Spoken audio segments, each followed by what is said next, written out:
Bonjour, bienvenue à ce temps de méditation chrétienne. Alors, je suis content d'être avec vous. Alors, c'est un petit peu une mise en disposition, une explication avant qu'on entende le texte d'aujourd'hui. Alors, c'est toujours important de choisir un moment dans notre journée. Ça peut être le matin, l'après-midi, le soir. Un lieu aussi où est-ce que ça peut être tranquille. Je me mets un décor aussi qui va me plaire, qui va m'aider à me concentrer. Faut toujours se dire que quand on prend un temps de prière, des fois on peut avoir la tête ailleurs parce qu'on a des préoccupations. On s'offre comme personne. On n'est pas des gens parfaits. Les gens qui prient Dieu, qui méditent, qui font de l'intériorité, ce ne sont pas des gens parfaits. On laisse agir le Seigneur. On essaie le plus possible de mettre des belles dispositions autour de nous, mais en même temps, c'est l'action de Dieu. Et ça pourrait arriver que quand on termine notre temps de prière, que peut-être qu'on ne soit pas pleinement satisfait. C'est pas une question de performance quand on prend un temps de prière avec le Seigneur. C'est parce qu'on aime tellement le Seigneur qu'on va avoir un temps de communion avec lui. Alors, c'est ça, prenez le temps de bien vous disposer et que vous savez que la méditation chrétienne, quand on dit qu'on fait le vide, c'est pour se remplir de Dieu. Parce que dans d'autres religions, on veut faire le vide simplement pour faire le vide, mais nous, dans la religion chrétienne, on veut justement se faire remplir de Dieu parce que Dieu, c'est la source de l'amour, c'est la source de la création. À lui, on lui fait pleinement confiance parce qu'il nous a été révélé par Jésus-Christ comme de quoi il nous aime. Puis justement, on a à y offrir toute notre personne parce que Dieu veut nous ressusciter. Dieu veut s'unir profondément avec nous. Alors, on va écouter dans quelques instants ce texte qu'on va méditer aujourd'hui et laissez-vous aller, laissez travailler Dieu à l'intérieur de vous. Poursuivons maintenant avec cette lecture à laquelle nous allons méditer parce que nous sommes dimanche le 25 septembre et j'ai décidé de prendre la première lecture du prophète Amos. Ainsi parle le Seigneur de l'univers. Malheur à ceux qui vivent bien tranquilles dans Sion et à ceux qui se croient en sécurité sur la montagne de Samarie. Couchés sur des lits d'ivoire, vautrés sur leurs divans, ils mangent les agneaux du troupeau, les veaux les plus tendres de l'étable. Ils improvisent au son de la harpe. Ils inventent comme David des instruments de musique. Ils boivent le vin à même les amphores. Ils se frottent avec des parfums de luxe. Mais ils ne se tourmentent guère du désastre d'Israël. C'est pourquoi maintenant ils vont être déportés.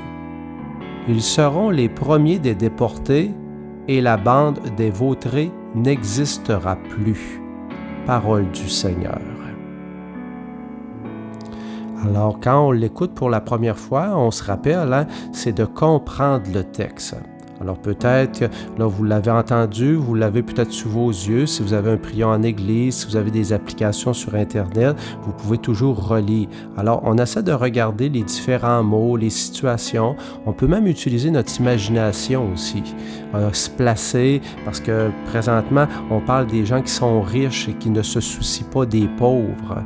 Alors, on peut faire toute une réflexion par rapport à ça. On peut comparer avec notre monde d'aujourd'hui parce que comprendre, c'est aller voir comment les gens vivaient à leur époque, mais peut-être aussi faire des comparaisons avec notre monde d'aujourd'hui. Alors, on s'en va voir chacun des mots, des situations de ce texte et je vous donne quelques instants pour faire tout ce travail, cette méditation.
Nous poursuivons maintenant avec la deuxième partie de la méditation de ce texte, qui est l'intériorité. Alors, dans l'intériorité, encore une fois, on va chercher 2, 3, 4 éléments qui nous rejoignent un petit peu plus, qui sont un peu plus en lien avec notre vie, qui nous interpellent vraiment. Et si vous manquez de temps dans chacune des étapes que je vous propose, parce que moi, je mets un temps, mais peut-être que vous en manquez, vous pouvez mettre sur pause pour continuer vraiment à bien vivre chacune des étapes. Alors maintenant, je poursuis en relisant toujours ce texte du prophète Amos. Ainsi parle le Seigneur de l'univers. Malheur à ceux qui vivent bien tranquilles dans Sion et à ceux qui se croient en sécurité sur la montagne de Samarie. Couchés sur des lits d'ivoire, vautrés sur leurs divans, ils mangent les agneaux du troupeau, les veaux les plus tendres de l'étable. Ils improvisent au son de la harpe, ils inventent comme David des instruments de musique. Ils boivent le vin à même les amphores. Ils se frottent avec des parfums de luxe, mais ils ne se tourmentent guère du désastre d'Israël.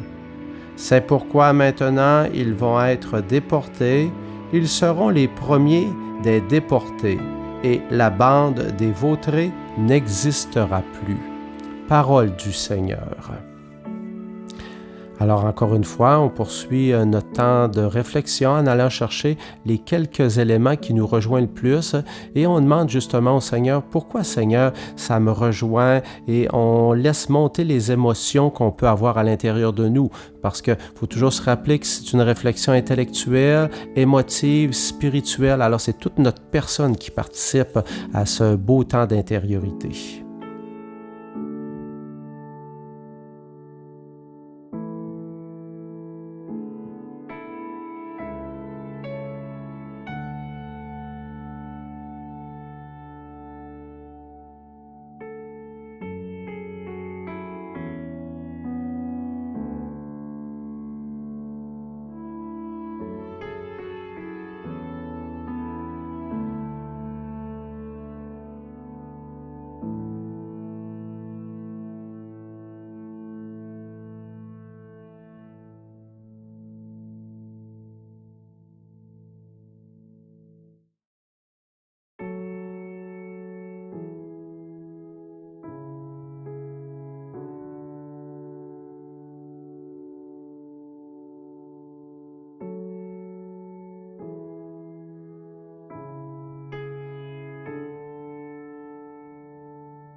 Poursuivons maintenant avec la troisième partie. Alors la troisième partie, je fais un choix sur tout le texte que j'ai entendu, des mots qui m'ont rejoint, les situations, je fais un choix. Alors c'est ce qu'on appelle la troisième partie, méditer. Alors je me laisse interpeller par le Seigneur. Qu'est-ce que le Seigneur veut me faire comprendre de ma vie personnelle, de la vie du monde? Et c'est pour ça qu'on fait ces méditations-là, pour faire un pas de plus vers la compréhension de Dieu, de sa bonne nouvelle. Alors je relis toujours ce texte. Ainsi parle le Seigneur de l'univers. Malheur à ceux qui vivent bien tranquilles dans Sion, à ceux qui se croient en sécurité sur la montagne de Samarie, couchés sur des lits d'ivoire, vautrés sur leurs divans. Ils mangent les agneaux du troupeau, les veaux les plus tendres de l'étable. Ils improvisent au son de la harpe, ils inventent comme David des instruments de musique.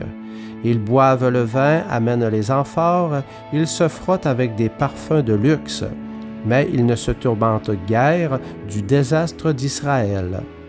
C'est pourquoi maintenant ils vont être déportés.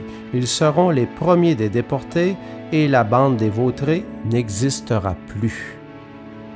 Poursuivons notre méditation.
On vient de vivre notre temps de méditation.